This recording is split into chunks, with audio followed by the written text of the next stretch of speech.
A ver, este es un movimiento social, es un movimiento político. En realidad son las dos cosas, ¿ya? Porque definitivamente lo que se ha producido es una lucha por el poder, un enfrentamiento por el poder.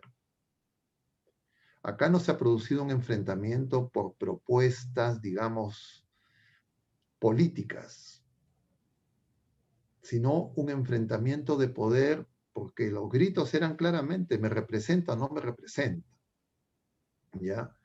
Y entonces no solo es una lucha política, sino es una lucha política, yo diría, que se funde en la ideología marxista, de la lucha de clases, del poder, nace del fusil, como decía Mao, del poder, de la violencia como partera de la historia.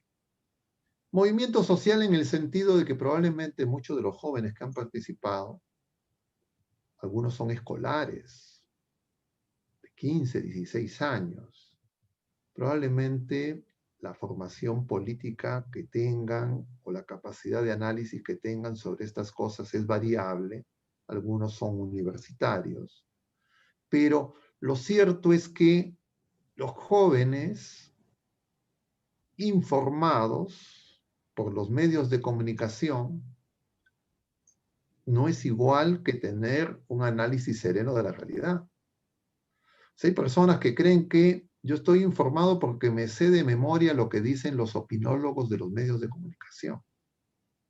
Yo diría, tú estás muy desinformado.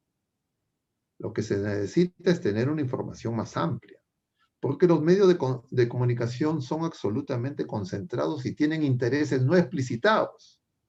Basta ver los principales medios de la prensa escrita, quiénes son los propietarios, a qué intereses responden y sus carátulas.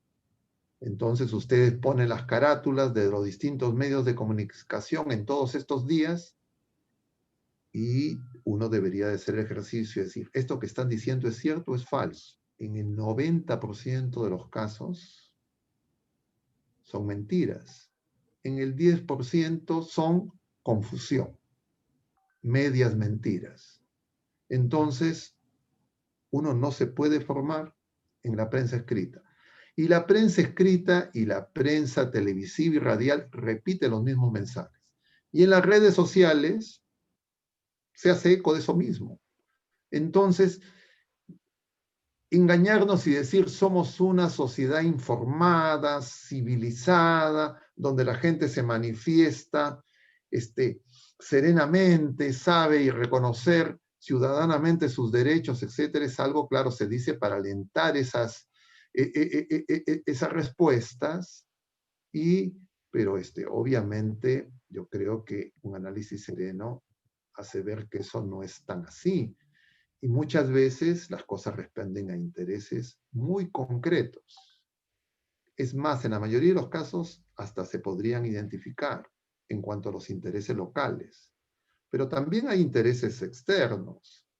Justamente coincidiendo con estas manifestaciones, un personaje público conocido, que es el responsable de la Open Society de Soros para Latinoamérica, ha estado aquí en el Perú y justamente buscando invertir en los medios de comunicación, que probablemente están ya en negociaciones con los principales medios de comunicación.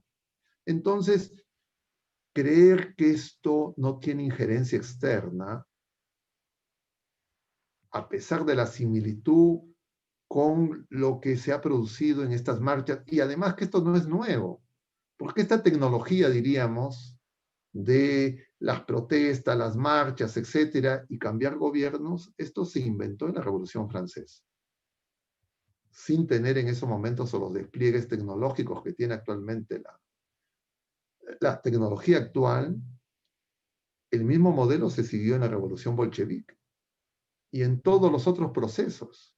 Entonces,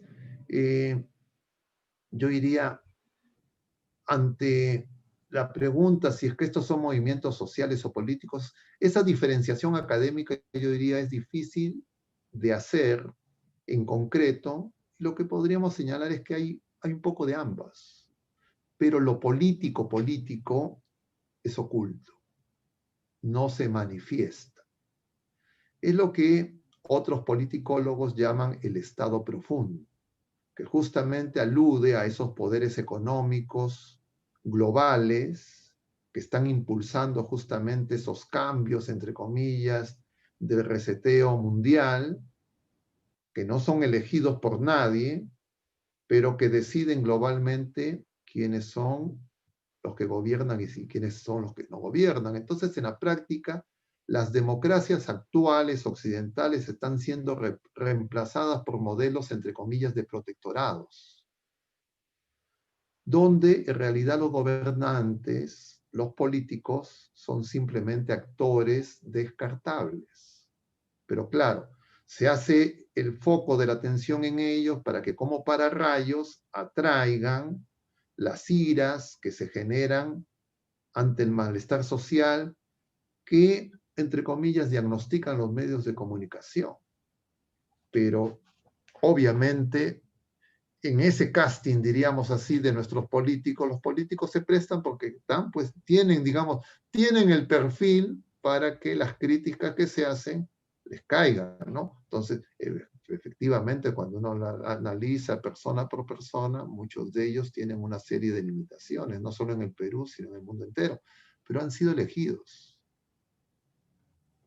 Pero cuando se desconoce ese mecanismo de representación electoral, y se privilegia, entre comillas, la calle, y se dice no interesa la legalidad, sino, entre comillas, lo que dice la calle, entonces caemos en este, entre comillas, aforismo falso que ha mencionado, que la voz del pueblo es la voz de Dios, porque esa no es ni la voz del pueblo ni la voz de Dios, es la voz de los medios de comunicación y de los intereses corporativos, oscuros, del Estado profundo detrás de esos medios de comunicación, que los ciudadanos repiten y hacen eslogans.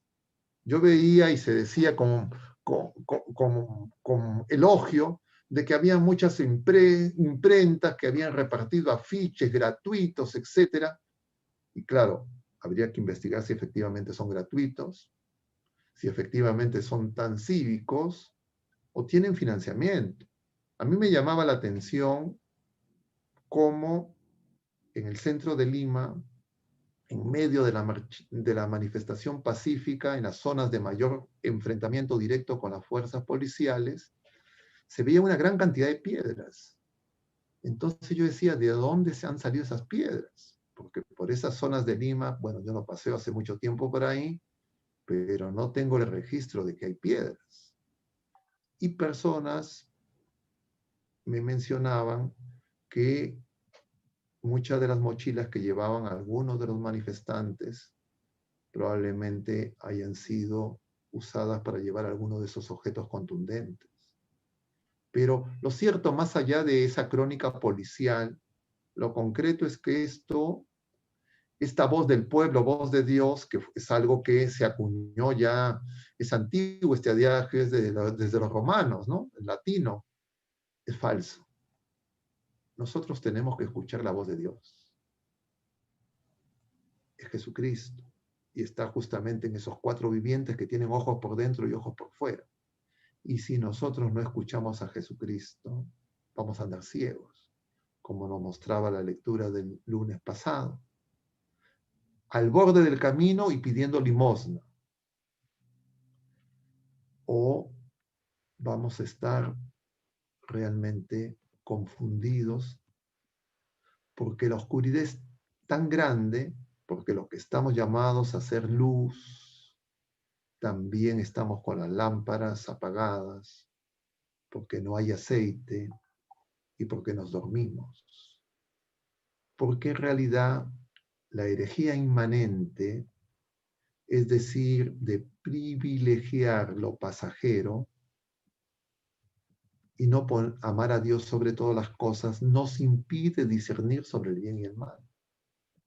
Es lo que nos muestra el pasaje que fue elegido por el Papa San Juan Pablo II para explicarnos en su encíclica El esplendor de la verdad, la realidad del relativismo moral y relativismo de la verdad en que vivimos.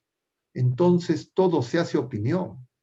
Entonces yo veía en estos días en las redes sociales